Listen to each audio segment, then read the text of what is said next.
Haideți să vorbim astăzi despre una dintre cele mai simple rețele de dezlăbit, și anume puțină miere polifloră, care nu este indispensabilă, se poate face și fără, scorțișoara, dacă nu vă deranjează gustul de aroma de scorțișoară și vă place, vă recomand, și apă.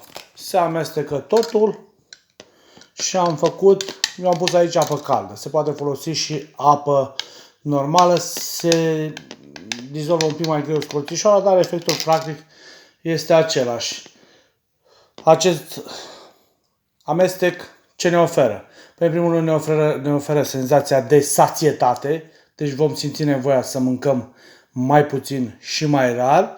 În plus este un foarte puternic antibacterian, așa că vi-l recomand. O seară frumoasă tuturor!